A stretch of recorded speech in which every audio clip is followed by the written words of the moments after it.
범죄 다큐 리뷰 4주차입니다. 오늘이 마지막이고요. 올려서 여러분 반응 보고 피드백도 받아보고 감안해서 내년에 2026년 정규 컨텐츠화를 할지 고려해 보겠습니다. 챗GPT 이 새끼가 또 병신같이 이번에 또 드라마를 추천했어요. 다큐를 추천해달라고 했는데 자꾸 드라마 얘기를 하네. HBO에 스테어케이스라는 드라마가 있습니다. 이게 8편으로 나왔는데 스테어케이스가 계단이야. 계단에서 일어난 사건이 주제고요. 나온 지는 몇 년 됐어요. 다큐 형식으로 진지하게 볼 수 있는 거는 넷플릭스에 계단이라는 게 있어. 계단을 검색하면은 장편 다큐가 있는데 실제 사건으로만 진행됩니다. 자료들이 다. 저는 뭐 둘 다 봤는데 드라마를 챗GPT가 추천해서 이번에 그걸 보게 된 거거든요. 이 드라마 내용을 실제 사건이랑 섞어서 리뷰할 거고요. 주인공인 킹스맨의 콜린 퍼스야. 스릴러물이고 여러분 스릴러랑 서스펜스 차이는 알죠? 스릴러는 주인공이 알아. 지가 범인인지 아닌지 알고 있어. 근데 우리한테 안 알려줘. 존나 안 알려줘. 끝날 때까지. 주인공이 직접 밝히는 순간까지 우리가 계속 봐야 돼요. 기다려야 돼. 서스펜스는 반대로 우리만 압니다. 주인공 새끼가 몰라. 진짜 몰라도 존나 몰라. 지금 옆에 있는데도 몰라 이 새끼가. 억지로 막 안 봐. 그래서 이 새끼가 알아챌 때까지 우리가 또 기다려줘야 되는 그런 답답함이 있지. 스테어 케이스는 스릴러니까 이 드라마를 보면 주인공이 자기는 압니다. 아내를 죽였는지 안 죽였는지. 하지만 우리한테 쉽게 알려주진 않아요. 실제 사건도 그렇습니다. 개 이상하게 꼬여있고 이야기가 중간에 반전도 많아. 그래서 사건은 왜 일어났고 콜린 퍼스는 범인이냐, 그렇게 말하는 이유는 뭐냐, 이런 걸 알아가는 내용이에요. 법정 스릴러 같은 요소가 좀 있기 때문에 검사와 변호사의 말들이 많이 나옵니다. 둘 중 누구의 주장이 더 사실에 가까울지 이런 거를 잘 판단하면서 여러분이 들어보시면 좋을 것 같아요. 이게 엄청 꼬여있는 사건인데 그 시작이 2001년 12월 9일, 장소가 미국의 노스캐롤라이나주 더럼의 포레스트 힐스라는 동네야. 어딘지 모르겠지만 포레스트 힐스 딱 들어보면은 이게 왠지 우리나라 아파트 이름 같지 않나요? 요즘에 아파트 이름들 존나 이상하잖아. 뭐 레이크 타운이니 뭐 마리나 메트로 무슨 에듀타운 시티 이런 거 꼭 있잖아. 이지랄을 하는데 이게 찾아보니까 좀 미국식 장명인 것 같아. 포레스트 힐스가 실제로 거기서 돈 좀 있는 사람들이 사는 동네예요. 우리나라로 치면은 양재동 느낌 좀 나. 조용하고 동네에 차들이 잘 안 다닙니다. 차가 여기로 오면은 거의 다 여기 주민이야. 그거 아니면 배민라이더. 기본적으로 다들 대문이 있죠. 대문 열면은 잔디 깔려 있고 더 잘 사는 집은 수영장도 있고 이런 동네인데 사건이 2001년 12월 9일 새벽 2시 40분 911에 신고가 들어옵니다. 네, 911입니다. 이렇게 받을 거 아니야.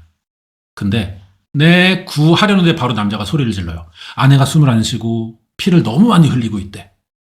아내가 크게 다친 것 같은데 당연히 제정신일 리가 없잖아요, 남편이. 말을 쉼없이 계속해 급하니까 먼저 상황 설명하면 전화 받는 사람이 뭐 구체적으로 어떻게 다쳤냐, 얼마나 됐냐, 장소가 어디냐, 상태 어떠냐, 맞은 건지 넘어진 건지 이런 걸 물어보면 또 대답하고 그래야 되잖아. 이 남자는 말할 틈을 안 줘. 빨리 와줘라. 숨은 안 쉬는 것 같다. 아니다. 다시 보니까 거의 안 쉰다. 급하고 정신없어 보이고 소리 막 지르고 실성할 것 같아. 그리고 마지막 말이 중요합니다.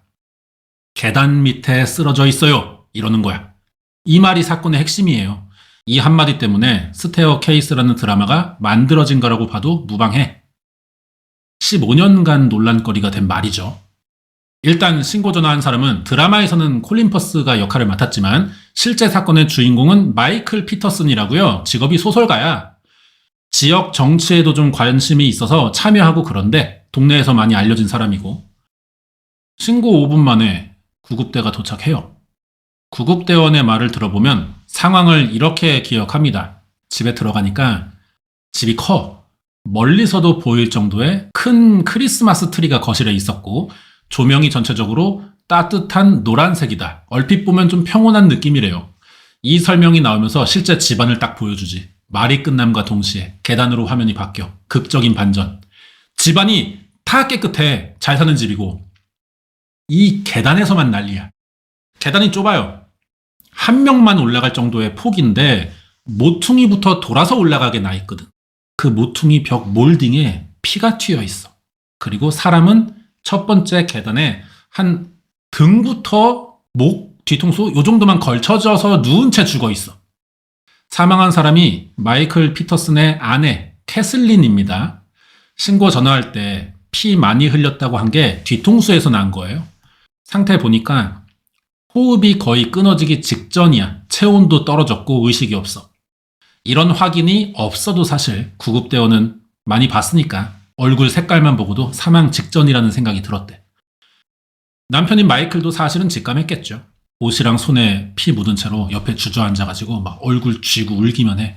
그러다가 갑자기 천장을 올려다보면서 중얼거립니다. 무슨 기도를 하는 것 같은데 말이 이상해요.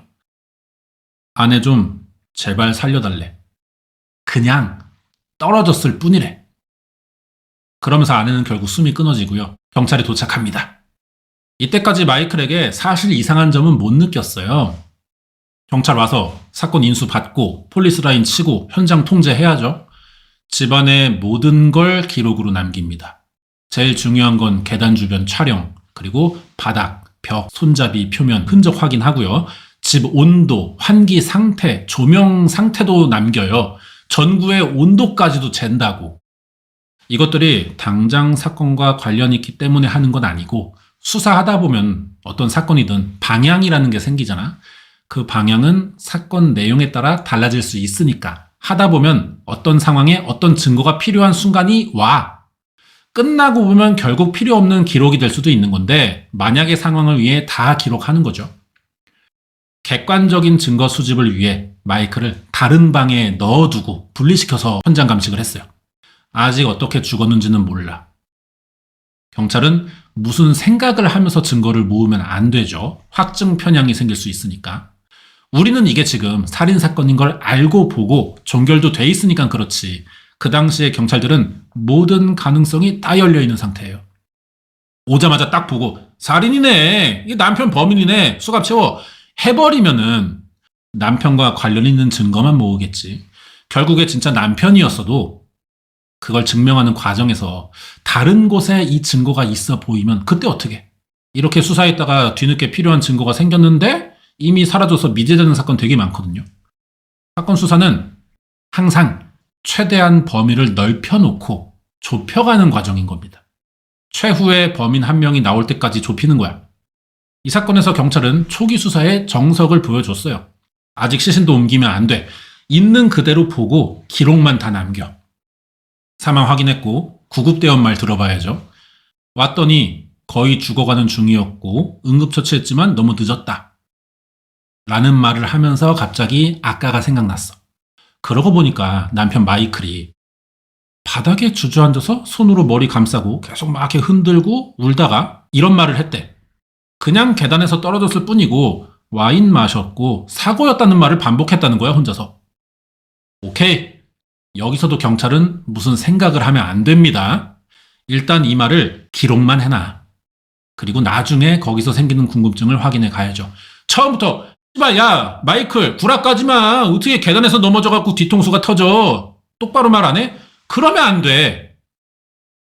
물어보더라도 계단 몇 층쯤에서 넘어졌냐, 와인은 언제부터 얼마나 마셨냐, 뭘 밟아서 미끄러진 건지, 혼자 취해서 발을 헛디딘 건지 구체성만 물어봐야 됩니다. 근데 이런 새끼들이 또 있죠. 알아가야 되는 내용이라서 궁금하니까 물어보면은 이걸 거 무슨 피해자의 아픈 과거를 건드리는 2차 가해 이지랄 좀 하지마 진짜. 주장하는 바가 사실이면 있는 대로 대답만 해주라고 좀. 그래야 네 사실이 구체화되고 강화될 거 아니겠니? 거짓말을 안 했으면 대답할수록 본인에게 더 유리해지기만 하는 거예요. 하지만 경찰은 아직 안 물어봅니다. 왜? 마이클은 아내가 죽었잖아. 너무 지금 흥분 상태고 이게 또 대화의 기술이기도 한데요. 뭐 이상해 보인다고 해서 바로 질문하면 안 돼요. 그러면 당사자가 정정할 기회만 주는 거야. 무슨 대답이 왔어? 그리고 약간 시간을 둬요. 그 말을 철회하지 못하도록 상황 조성을 해놔야 된다는 거죠. 그래야 야 이제 와서 왜 딴소리야, 이걸 우리가 할 수 있게 되는 거지. 그래서 경찰은 마이클이 아니라 동네 사람들을 만나봅니다. 구급차, 경찰차 몰려왔으니까 이미 사람들 잠 다 깨서 밖에 나와 구경 중이었어. 물어보면 다 그래. 사이좋은 부부였고 한 번도 싸우는 거 못 봤대요. 그러니까 이건 갑자기 일어난 사고란 말이에요. 경찰도 사고사 쪽을 당연히 생각해 놨고 사람이 술 마시고 뭐 계단에서 넘어질 수도 있지. 여기는 또 계단이 가파른 집입니다. 하지만 이게 눈으로 볼 때랑 객관적인 현장 상황이 많이 달라요. 현장 감식 몇 분도 안 돼가지고 사건이 다르게 보이기 시작합니다. 시신 옮겼어. 가장 눈에 보이는 건 이제 혈흔이거든요. 모양이 이상해. 마이클 말로는 분명히 넘어져서 머리를 다쳤다고 했는데 그러면 피는 상처를 입어야 흘러나오는 거니까 죽은 자리에 고여야 정상입니다. 머리를 다쳤죠? 그럼 피가 머리 주변으로 둥글게 퍼지든가 뭐 계단에서 흘러내려와야겠지. 근데 이 사건은 안 그래요. 피가 시신 근처 벽을 타고 위로 뿌려지는 모양이었어. 경찰이 뭐 오늘 자격증 딴 사람들도 아니고 사실 자격 없어도 이 정도 다 알죠. 하지만 말하지 않아요. 지금 옆방에서 마이클이 이 의문점이 든다는 걸 들었을 수도 있잖아. 괜히 둘러댈 기회만 주는 거야. 경찰들끼리 서로 눈만 보면서 얘기합니다. 마이클, 이 새끼 구락간 것 같다고. 뭐 아예 없진 않겠죠. 피가 튈 수도 있어. 근데 칼에 찔린 것도 아니고 부딪힌 상처에서 피가 이 정도로 튈 수는 없다는 거예요.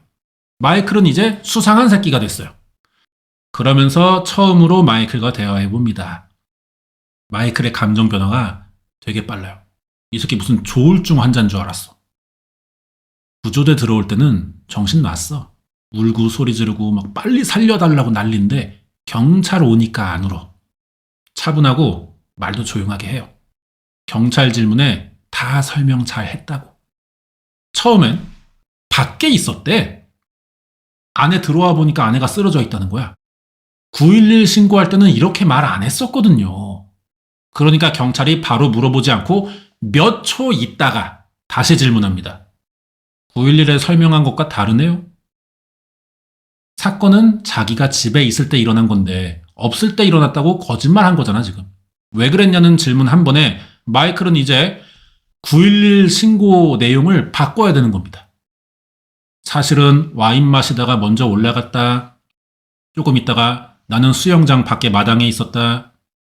신고 전에 자기도 어느 정도 거짓말이었다면 정해놨겠죠. 자기 생각엔 이게 논리적이고 허점이 없다고 생각했겠지만 이제 경찰이 짚어낸 모순 때문에 실시간으로 자기 말을 반박해야 되는 애드립을 지어내야 돼. 자꾸 모순을 더 만들 수밖에 없는 거예요. 거짓말 하나를 해명하면서 두 가지 거짓말을 하게 돼. 특히 이런 극단적인 상황에서는 사람의 기억이 달라질 수가 없어요. 잊어버렸던 기억이 떠올라서 추가될 수는 있는데 달라지진 않는다고요. 그 충격 때문에 실제랑 다르게 인지했어도 계속 다른 채로 고정돼 있습니다. 그러면은 피해자의 기억이라도 완벽하지 못한 건 자연스러운 거예요. 오히려 완벽한 새끼들이 알고 보니 범인일 때가 많잖아. 저번에 제니퍼는 무슨 짓 했냐. 거기서 제니퍼가 너무 완벽해갖고 오히려 의심을 받은 경우죠. 마이클의 말을 들어보면 딱 느껴집니다. 이거 뭔가 숨기는 느낌이 있어. 근데 느낌만 가지고는 안 되잖아. 이 느낌이 이상하다는 증명을 경찰이 해야 돼요.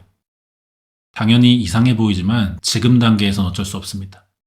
이런 대화를 하고 있는데 현장 감식 끝났어. 마이클 말과 비교해보면 현장도 당연히 이상하죠. 일단 싸운 흔적이 없습니다. 물건 떨어지거나 뭐 부서지진 않더라도 흐트러지긴 해야 될 거 아니야. 그런 게 없어요. 계단 주변이 그래. 경찰의 기록을 보면 현장에 피는 엄청 많은데 집은 너무 정돈돼 있대. 그리고 이 모든 건 연출된 느낌 같았다 그래요. 여기서 특이한 게 우리나라의 무슨 그알이나 궁금한 이야기 보면은 경찰 인터뷰 있잖아요. 우리나라 경찰은 느낌이라는 말 잘 안 씁니다. 근데 미국의 경찰들 인터뷰를 보면은 의외로 그때 현장에서 자기가 받은 느낌을 많이 말해요. 왜 그런가? 그냥 갑자기 지금 생각해보면 뭐 솔직한 거 아닌가? 사람이 남의 말 들으면서 각자 받는 느낌이라는 게 있잖아.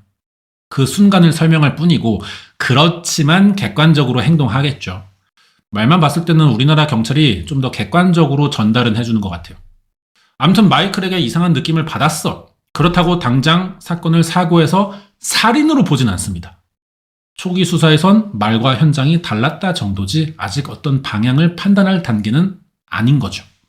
그러면서 언론이 움직이기 시작해요. 이날 아침에 바로 뉴스가 나와.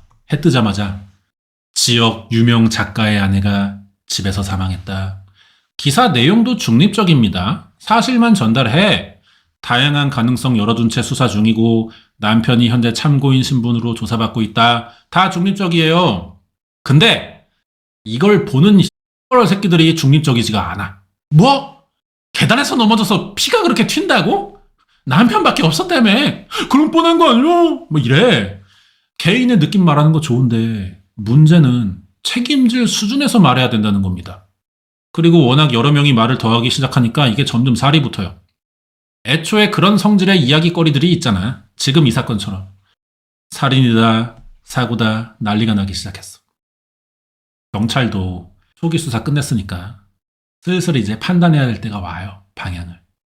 그렇다고 남편이 범인이다 아니다가 아니죠. 단순 사고사로 시작해서 의심되는 사망사건으로 바꾸는 정도입니다. 사고사인지 확정할 수 없는 상태. 살인의 초점을 전혀 안 두고 있죠. 이건 마이크를 믿어서가 아니라 무죄 추정의 원칙 때문인 거예요. 혐의가 성립되기 전까지는 무죄로 보니까 살인으로 확인되기 전까지는 사고로만 보는 거지. 하지만 이 정도의 선이라도 마이클에겐 치명적이겠죠.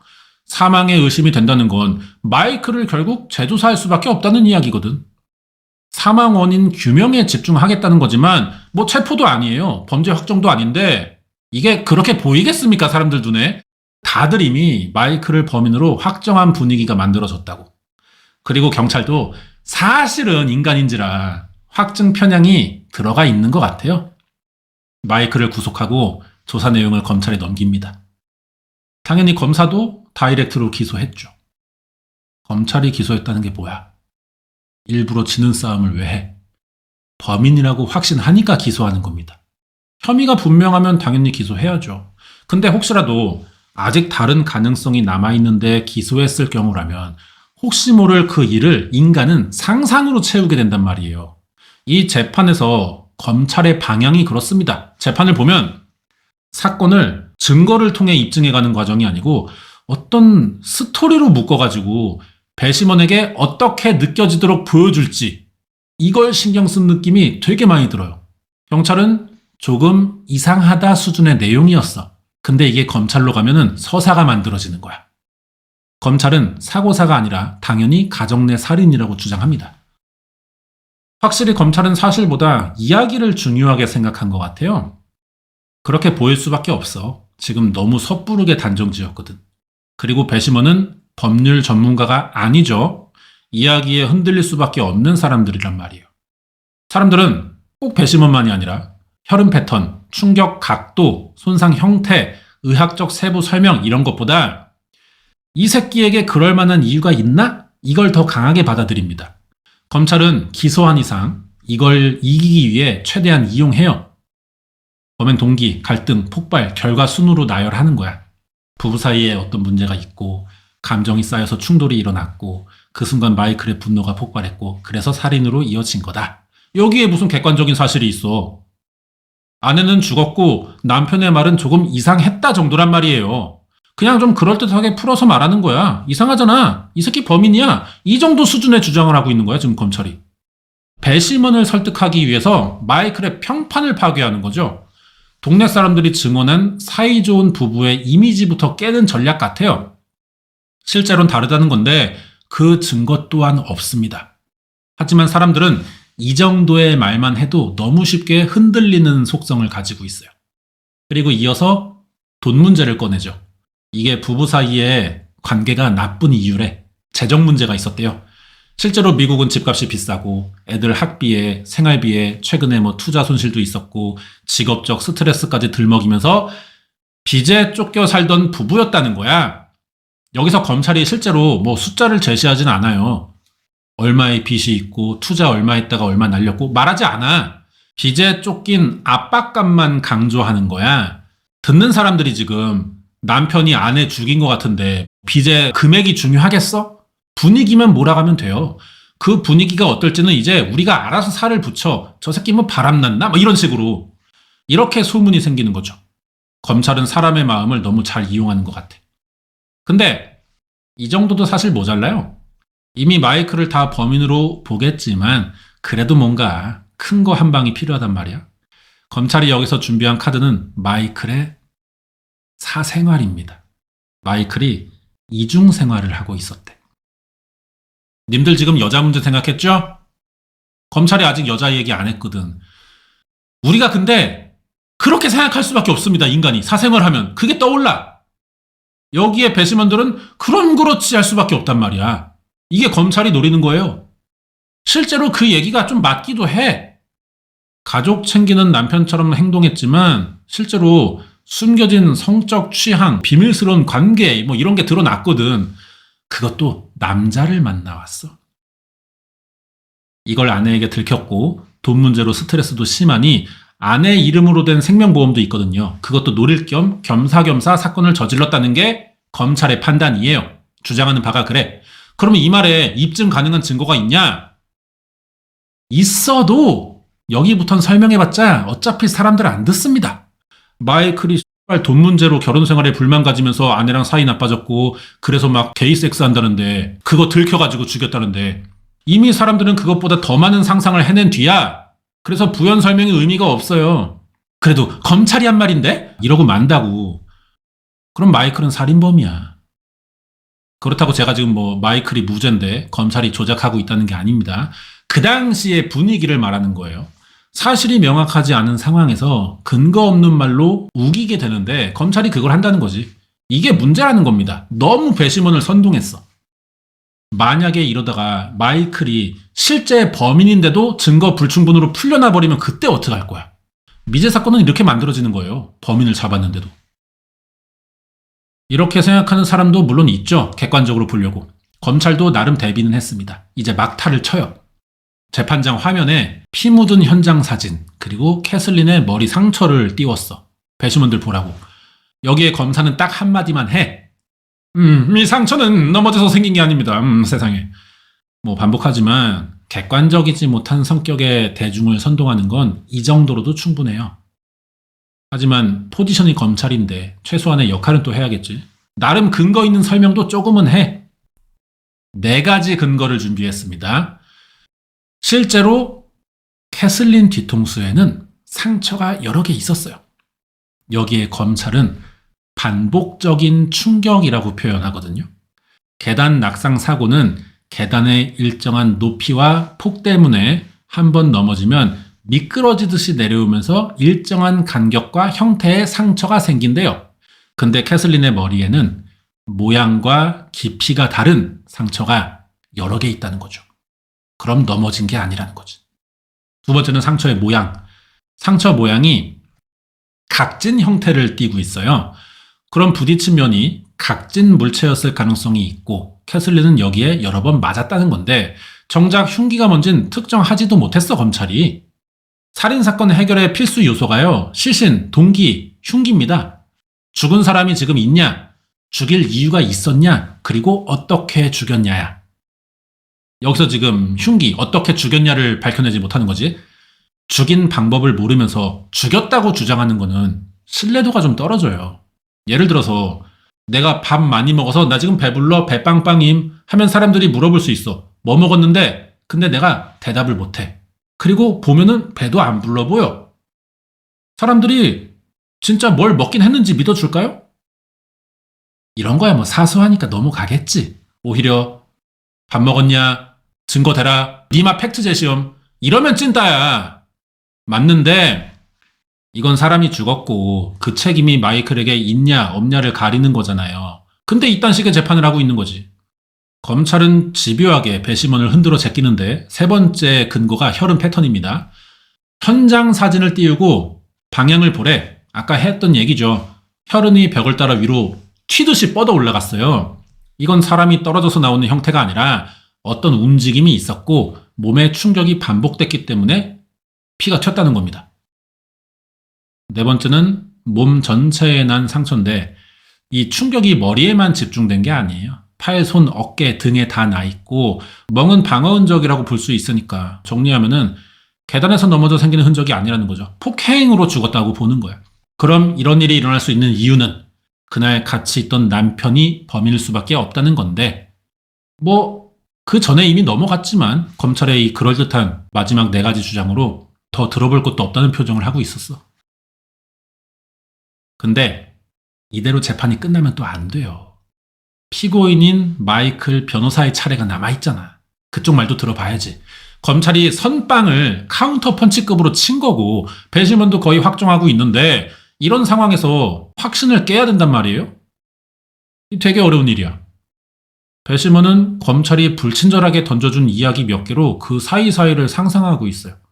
그날 밤 무슨 일이 있었는지 퍼즐을 다 맞춰놓은 뒤라고. 사람이 그렇잖아요? 한번 믿게 된 거는 여지간해서 안 깹니다. 반론이 제대로 나와서 깨져야 할 때도 조금은 이 악물고 버텨봐요. 왜냐면 내가 믿은 게 가짜였다는 거는 그걸 믿은 나를 스스로 부인해야 되거든. 사람이 그걸 잘 못해. 특히 이 사건은 남녀 관계 문제로 보이는데 상상력이 증폭되기가 너무 좋잖아. 그래도 우리 의뢰인이 감옥 가게 할 순 없으니까 변호사가 준비한 거 최대한 풀어나 봅니다. 첫 마디를 기가 막히게 시작해요. 검찰은 증거가 아니라 드라마를 보여주고 있대. 딱 이렇게 전제를 박아놓고 시작하는 거야. 이 말 때문에 검찰이 보여준 증거는 아직 불확실하다는 생각이 다시 들기 시작했고요. 근거가 없는 거니까. 예를 들어서 변호사가 검찰이 보여준 증거는 아직 불확실하고요. 근거가 없는 주장입니다. 백날 이래봐봐. 이미 뭘 믿기 시작한 사람들에게 들려오나. 그러니까 직관적인 말을 써야 돼요. 자세한 설명은 그 다음에 해도 늦지 않아. 변호사는 아직 객관적인 반론을 한 적이 없습니다. 근데 검찰은 드라마! 이렇게 말해버리니까 검사가 그동안 주장한 말들은 사실 무의미할 수도 있겠다는 분위기가 생겨났어. 그치. 남편이 죽였지. 이러던 사람들이 하긴 이야기가 그럴듯하긴 한데 진짜 증거는 아직 모르는 거잖아.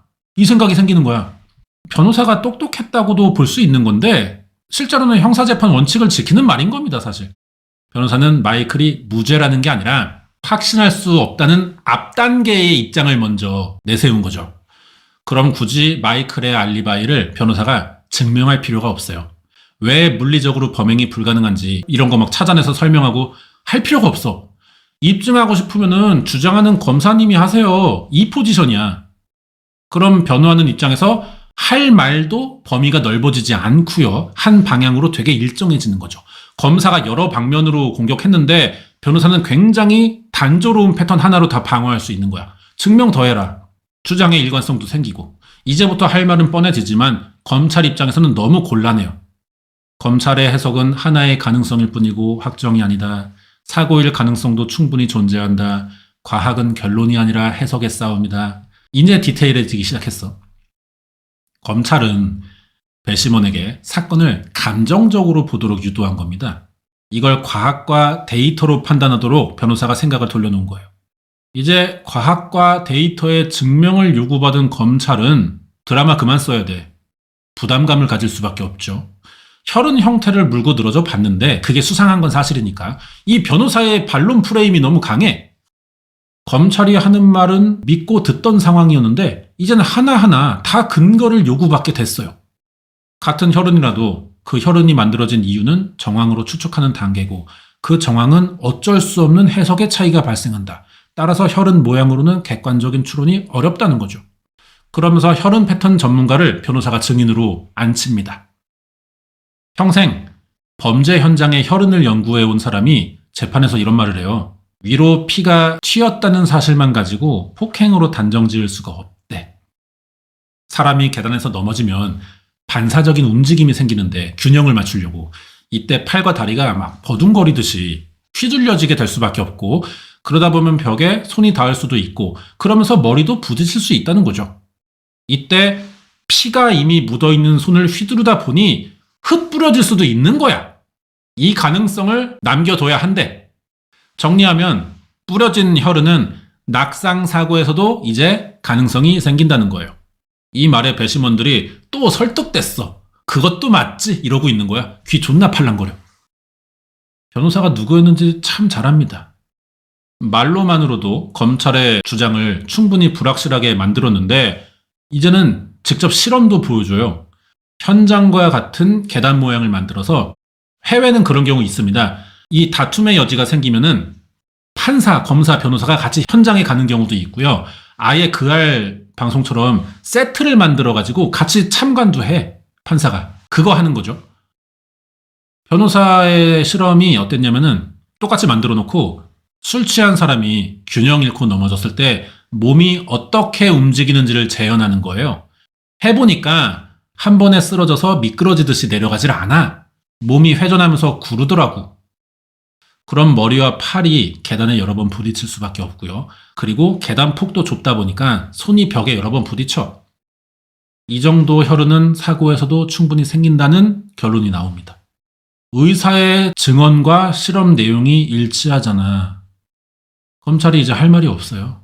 내세울 카드가 이 혈흔 하나였거든. 말을 쥐어 짜내봐야 혈흔이 발생한 상처 얘기 정도입니다. 상처의 모양이 일정치 않게 여러 개 났으니까 반복적으로 가격당한 상처라고 주장했는데 이것도 어디까지나 가능성이지. 그게 거짓말이라는 건 아니야. 그럴 수도 있지만 아닐 수도 있다는 거예요. 심지어 변호사는 아닐 수도 있다는 설명도 합니다. 사람이 계단에서 굴러떨어지다 보면 계단 모서리에 머리를 여러 번 부딪힐 수밖에 없고 그런 비슷한 자리에 상처가 중복된다는 거죠. 그래서 상처 모양도 다르고 깊이나 규칙성이 다르다는 거예요. 그래서 결론, 낙상에 더 가까운 사고다라는 주장입니다. 한결같아 폭행이 없었던 게 아니라 단정하면 안 된다는 거죠. 제가 법정 스릴러를 좋아해가지고 검사와 변호사의 대립 구도를 좀 길게 정리하고 있는 건데 이런 거예요. 짧게 말하면. 검찰은 이 사건을 유죄로 만들기 위해 짜놓은 그림이 드라마라고 했잖아. 부부 갈등, 분노 폭발, 우발적 살인, 사건 은폐의 순서로 이야기를 맞췄어. 근데 변호사는 술이라는 원인, 넘어졌다는 결과, 반복 충격이라는 사실, 과잉 해석의 여지, 이걸로 방어하는 겁니다. 입장 차이를 알겠죠? 감정에 호소하는 검찰, 객관성을 유지하자는 변호사의 대결이라고 이 재판이. 결국 변호사가 설득력을 갖출 수밖에 없었고요. 마지막에 배심원한테 그래요. 우리만이 아니라 누구도 이 현장에서 무슨 일이 일어났는지 아직 확실하게 말할 수 없습니다. 이건 확실하지 않으면 승부를 걸지 말라는 거니까. 우리 의뢰인은 무죄니까! 법정이 조용해졌어. 누가 봐도 마이클이 아내를 계단에서 밀어 죽인 사건 같아 보였고 검찰도 배심원 설득 충분히 해내면서 분위기가 완전히 기울었단 말이에요. 변호사의 말 이거 뭐 들어볼 것도 없는 상황이었는데 이걸 객관성으로 다 하나하나 뒤집어 가면서 검사가 무리한 기소였다는 방향으로 몰아가 버렸어. 이대로면 혐의 없음 뜰 것 같죠? 여기서 반전이 또 나와. 다음 심리가 열리는데 검찰이 제대로 준비를 해서 옵니다. 변호사의 말 인정한데 이대로면 충분하지 않을 수도 있는데 이게 처음이 아니라는 거야. 아니 뭔 소리야 이제 와서. 얘기 들어보니까 16년 전인 1985년 독일에서 미군 가족이 살던 주택에 사람이 죽은 적이 있대요. 이번처럼 계단에서 여자가 사망한 사건이래. 그러면서 죽은 여자 이름이 엘리자베스 레틀리프라고 공개했어요. 이때 방청석에 있던 사람들이 막 웅성거려. 왜냐면은 지금 방청객들이 엘리자베스 레틀리프를 알아! 마이클이 재혼이에요. 재혼한 아내가 죽은 거야. 첫 아내의 친구입니다. 그 사건을 생각해보니까 지금 이거랑 같아. 둘 다 여자가 계단 아래에서 사망했고 머리에 상처 많아. 목격자는 똑같이 유일하게 마이클 피터슨 뿐이었어. 변호사가 갑자기 한숨을 존나 크게 쉬더라고. 니들도 그걸 알아냈냐? 막 이런 반응이야. 사람들은 어때요? 우연을 믿고 싶어 하잖아요. 그랬으면 하는 마음이 있지만 이게 2번 반복되는 걸 우연이라고 볼 수 있어? 이제는 믿고 싶은 게 아니라 믿어야 갯다로 갈 수밖에 없어. 여기에 검찰은 멈추지 않고 더 충격적인 사실을 터뜨립니다. 마이클 가족 관계야. 마이클 가족 관계가 되게 복잡해요. 이혼했다 그랬잖아. 첫 아내랑 아들 둘 낳았습니다. 그리고 친구의 아내인 엘리자베스가 죽자 이 엘리자베스의 두 딸을 입양했어. 엘리자베스 유서에 입양해달라고 써 있었거든. 그리고 아내랑 이혼하면서 이제 죽은 캐슬린이랑 재혼한 건데 캐슬린도 재혼이에요. 전 남편이랑 낳은 애가 하나 있어. 그래서 자식이 5인데 남의 자식만 3이라는 거지. 희한하지만 사실 이게 사건과 관련이 있어 보입니까? 뭐 어쩌라고 근데 증거가 돼? 더 설명해줘. 어쩌라는 거야 이걸로. 쉽잖아요. 하지만 사람들은 그 당시에 마이클을 조금 수상하게 보는 시점에서 충격적인 이야기. 죽은 여자의 애들을 입양했다고? 둘 다 딸이거든. 무슨 의도가 있나? 이 새끼 뭔가 있나 보네. 괜히 그 사건이 곧 이 사건에서도 범인으로 보이는 착시 효과가 드는 거죠. 인간이 그래요. 중요한 건 이겁니다. 전 아내의 친구와 재혼한 아내가 똑같이 죽었다는 거야. 검찰은 그 독일 사건의 조사 보고서를 공개했어요. 엘리자베스 머리엔 여러 개의 찢어진 상처가 있었고 과도한 출혈도 있었다. 사망 원인은 둔기에 의한 충격으로 의심된다. 캐슬린 사망 사건을 맡은 검찰은 증거 불충분한 이야기로 추측만 해냈지만 알고 보니까 추측이었어도 과거의 실제 사건과 똑같은 추측을 한 거예요. 그럼 이번에도 넘겨 짚었던 거지만 실제 사건이 존재하니까 합리적인 추론으로 들리는 거지. 다시 마이클이 유죄가 되는 분위기로 재판이 진행됩니다. 사건은 독일에도 알려졌어요. 2명의 여성, 2개의 계단, 한 남자, 또 다른 죽음, 같은 시나리오. 미국, 독일에도 사건 반장 같은 거 있겠죠. 막 전문가들 나와가지고 말이 되냐, 사고라고 보기는 정말 어렵다. 막 인터넷에는 계단 살인자다. 2번은 우연이 아니다. 어떻게 여자를 죽이고 애들을 입양할 수 있지? 이건 미친놈이에요. 막 그냥 마이클 범인 확정 분위기야. 그래서 이제 다음 심리의 결론이 날 것 같았어요. 더 이상 증명할 게 없어. 변호사 한마디도 못했거든.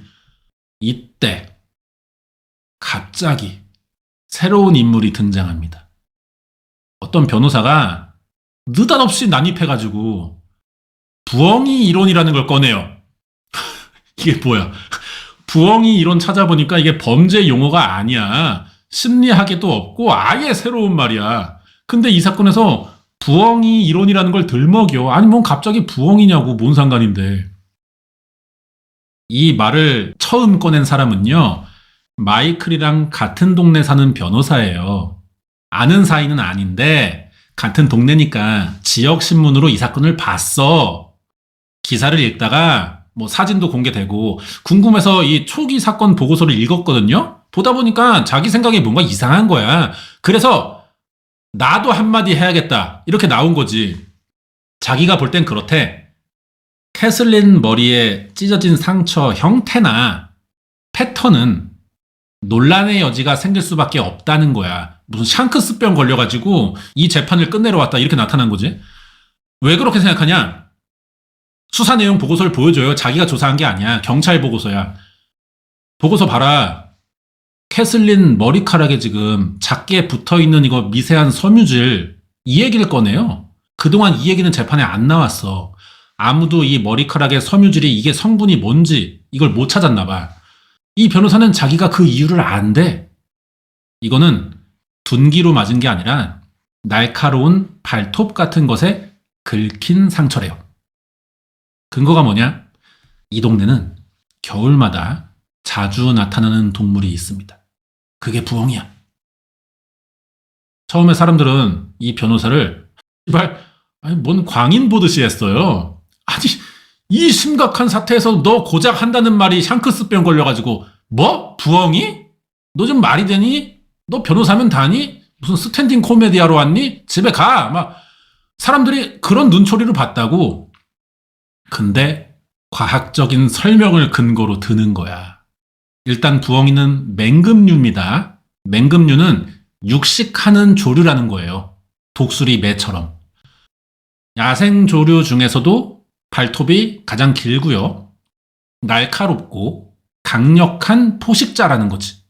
발톱 길이도 막 한 2, 3cm씩 돼. 갈고리 형태고 뭔가를 낚아채기 좋잖아요. 이런 발톱에 긁히면 선형, 찢김이 나온다는 거죠. 그런 부엉이가 사람 머리를 공격했을 때 상처가 캐슬린 머리에 난 거랑 똑같다는 거예요. 부엉이 발톱에 공격당했다는 거죠. 그럼 이 말도 안 되는 부엉이 이론에 맞춰서 경찰이 현장에서 기록한 내용들을 맞춰봐야 하는 건데, 이런 상황을 대비해서 경찰들이 막 온도, 재구, 환기 상태, 공기 막 이런 거 다 기록했던 겁니다. 쓸모가 생기잖아. 그날 마이클과 캐슬린은 야외 풀장 근처나 집 앞마당에 나와 있었대요. 마이클 입에서 나온 말이지만 맞춰보는 거야. 이 당시 지역 주민들 말 중에 겨울마다 큰 부엉이가 집 주변으로 날아온 적이 있다고 했어. 고양이 잡아가고 개 공격하고 사람 머리가 실제로 긁힌 사례가 있어요. 뉴스에도 이 지역에 큰 부엉이가 인간 공격하는 사례 있다 보도도 나왔고. 변호사의 주장을 종합해보면 부엉이가 밖에 나와 있던 캐슬린을 노린 거죠. 캐슬린은 여기에 긁히다가 집 안으로 도망간 건데 따라 들어온 거지. 이미 공격당했고 피가 흘러서 앞이 잘 안 보여. 그 상태로 계속 핥히고 있고 계단으로 도망가 올라가는데 이때 미끄러져 추락했고 그러면서 머리에 여러 번 충격을 받은 거죠. 캐슬린 사망의 원인이 이런 부엉이 이론으로 발생했다는 거예요. 머리카락의 미세 섬유질은 그럼 뭐냐? 이 주장의 근거죠. 기록도 남겨놨으니까 이 부분을 보면은 처음에는 이제 뭐 경찰이나 법의학자들 처음 보는 거니까 의류 섬유 정도로만 생각했대요. 무슨 옷의 성분인지 찾으려고 했지만 안 나오니까 그냥 놔두고 있던 증거야. 이 변호사는 부엉이 깃털 섬유기 때문에 맞는 의류를 못 찾았던 거라고 설명합니다. 새 깃털이 실제로 보면은 얇은 머리카락들이 납작하게 붙어 있다고 생각하시면 돼요. 그거 한 가닥씩 떨어뜨려서 나눌 수 있거든. 이게 그 한 가닥의 일부 성분인 겁니다. 아니 이제 와서 뭐 좀 불편한 주장이야 사실 듣기에. 근데 들어보면은 막 하는 말마다 다 그럴듯해. 무슨 질문을 해도 다 부엉이랑 연결해서 대답해 주잖아. 진짜 난데없이 부엉이가 공격하는 거 피하다가 넘어져서 죽었다는 말을 믿어야 하냐고요. 아이 주장을 들어보면 헛소리인데 짜증나는 게. 웃기지만 가능한 일 같이 들려요. 그러면 유사 사례가 있는데도 부엉이 이론을 왜 그동안 아무도 언급하지 않은 거냐. 이유는 사람이 죽었는데 살인사건인 줄 알고 하던 재판에서 갑자기 동물 탓을 한다는 게 이 주장이 양측 간에 말이 안 될 것처럼 들릴 걸 서로가 아니까. 경찰도 수사할 때부터 사고나 살인의 가능성에만 갇혀 있었으니까 그게 정상적인 인간의 생각이니까 동물의 가능성을 의식하지 않았던 거야. 그 자료를 넘겨받은 검찰도 뻔한 거죠. 이미 재판은 충분히 남편의 유죄로 기울어져 있는 상황인데 반전 일어나고 뭐가 사실인지 혼돈이 막 오는 상황에서 그러다 나온 게 뭐? 부엉이?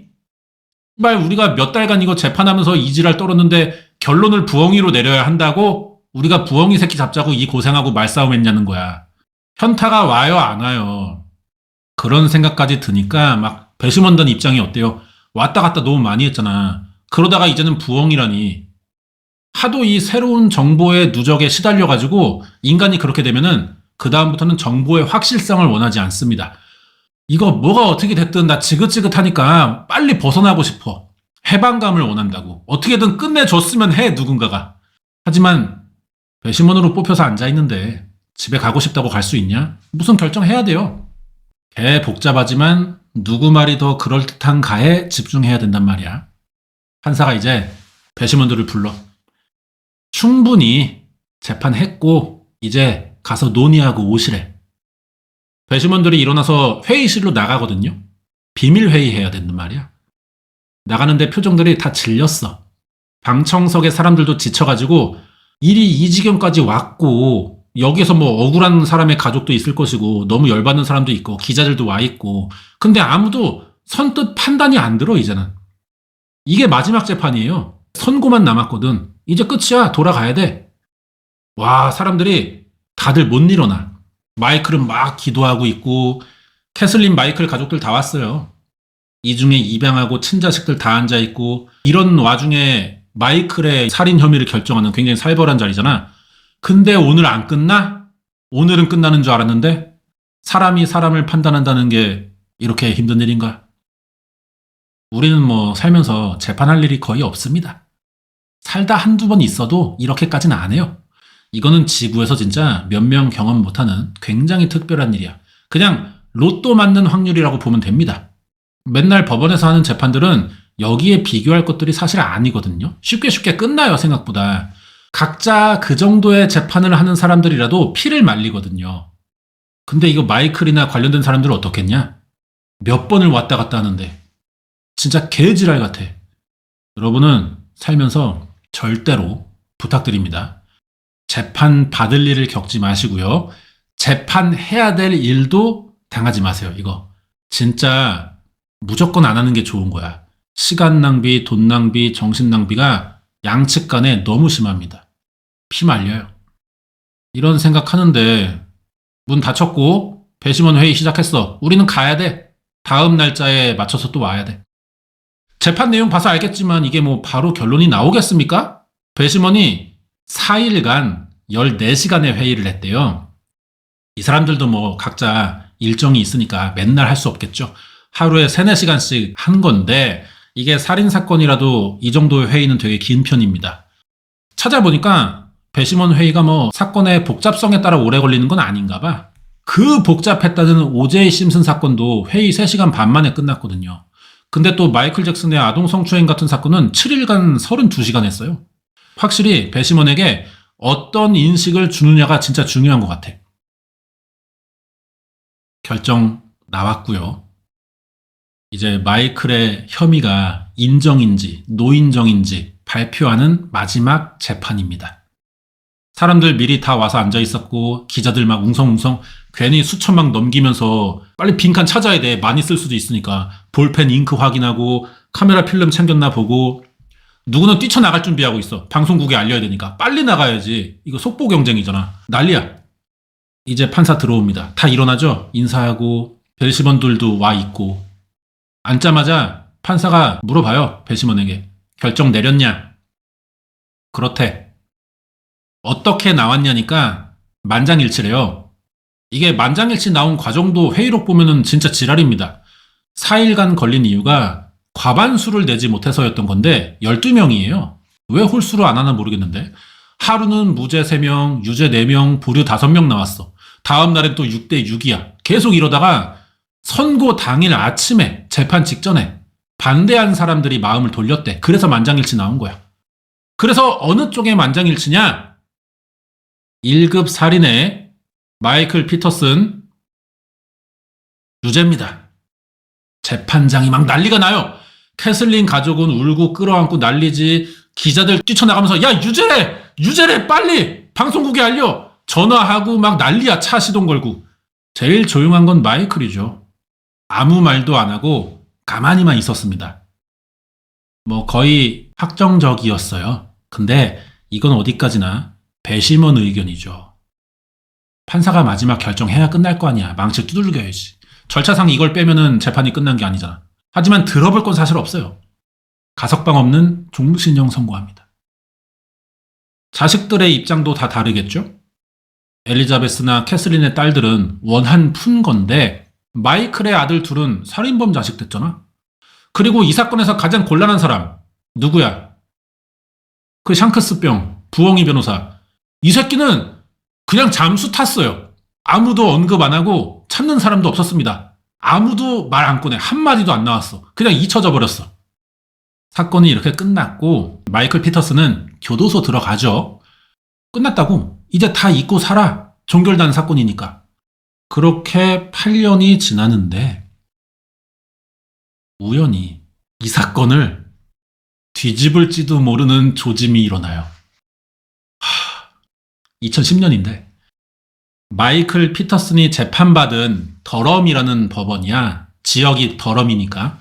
거기서 비슷한 살인 혐의로 17년을 복역한 사람이 있습니다. 그레그 테일러라는 사람인데 재심으로 무죄를 받은 거야. 왜 재심을 받게 됐냐? 검찰이 증거를 조작해서 그레그 테일러를 감옥에 넣었고, 이때 듀웨인 디버라는 증거 분석관이 이 증거를 폐기했다는 사실이 밝혀졌거든요. 여기서 중요한 건 듀웨인 디버, 이 새끼가 마이클 피터슨 재판에서 혈흔 분석관이었다는 겁니다.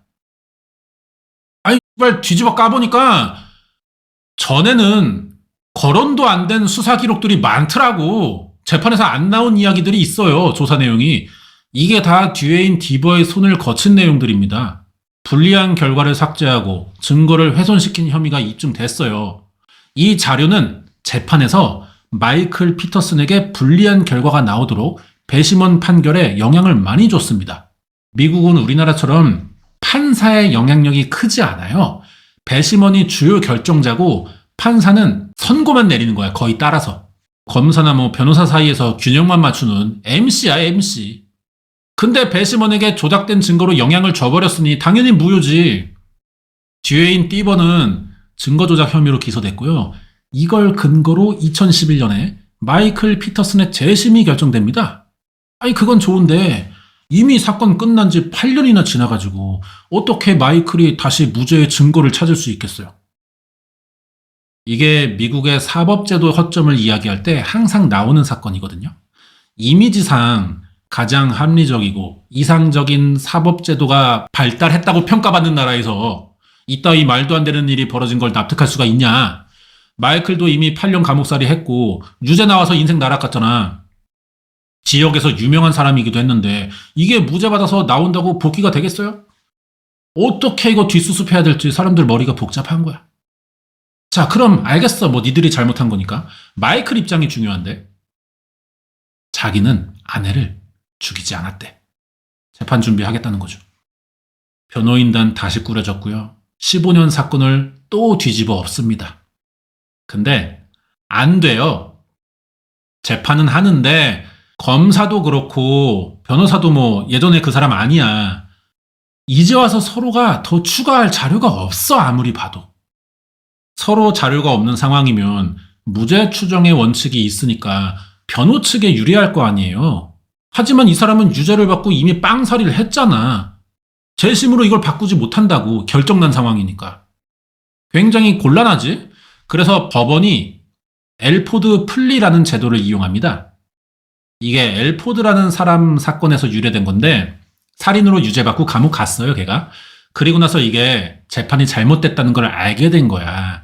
그래서 재심이 열리는데 시간이 너무 많이 지나갔고 재심하고 싶어도 서로 간에 할 내용이 없어, 이제.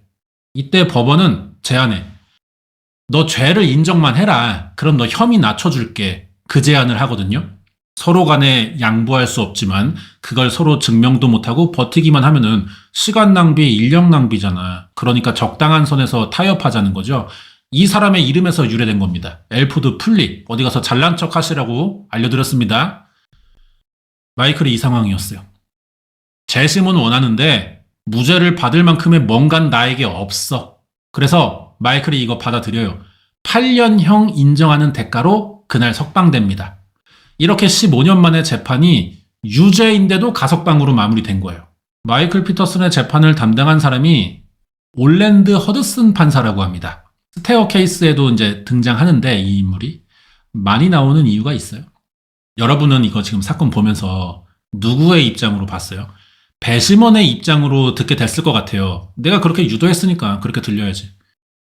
검사의 말은 뭐가 타당하고 어떻게 들렸고 변호사의 반론은 어땠고 그럴듯했냐 적절한 반론이었냐 이걸 좀 판단하면서 들었을 것 같은데 이게 드라마를 다 보고 나면 넷플릭스 다큐도 마찬가지예요. 생각이 달라집니다. 아, 씨발, 판사 입장으로 봤어야 하는데 이런 생각이 들어요. 배심원은 다 듣고 판단하는 사람이죠. 그 전에 판사가 돼서 물어볼 게 생기면 물어보고 객관성이 떨어지는 증거 같으면 잘라내고 중립을 가졌어야 한다고. 근데 다들 감정을 가진 인간이라 그게 잘 안 돼요. 판사가 최대한 중립적이고 객관적이더라도 순간의 판단이 재판 진행에 영향을 줍니다. 법 전문가가 아닌 배심원은 그 영향을 너무 받을 수밖에 없어요.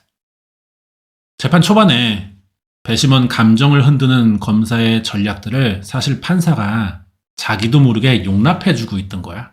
그러면 안 됩니다. 제지했어야 돼. 이 사람도 마이클 피터슨이 살인범이겠다 싶은 생각으로 진행한 것 같고요. 자기가 제일 잘 알겠지.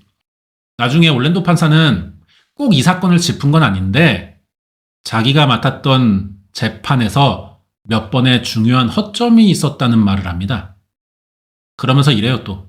진실을 가려내기에 법과 제도는 한계가 있으니까 틀린 걸 인정할 수 있어야 한대.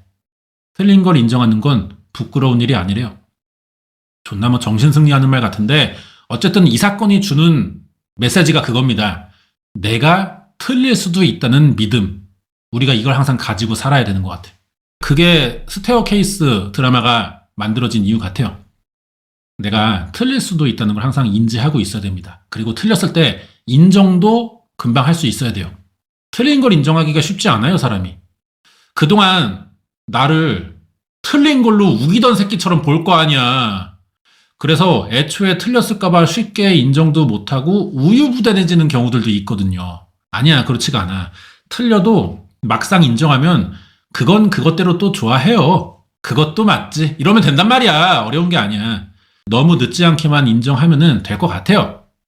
내가 틀릴 수도 있다는 믿음을 좀 가지고 사는 게 어떤가 이런 생각이 듭니다. 그 씨발 부엉이 드립치던 샹크스 변호사는 지가 틀린 소리였다는 걸 인정할지가 좀 궁금해요. 사건은 뭐 이렇게 끝나가지고 결과적으로 미제 사건이에요. 그러면 혐의가 인정돼서 빵에 들어갔는데 증거가 조작됐으니까 풀려난 거잖아. 그러면 사실은 뭐냐? 모르는 상태입니다.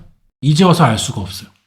그래서 이게 굉장히 특수하게 피고인이 실형을 받고도 무죄로 인정돼서 풀려난 사건. 하지만 사건은 미제. 이렇게 좀 복잡하게 꼬여있는 사건인 거죠.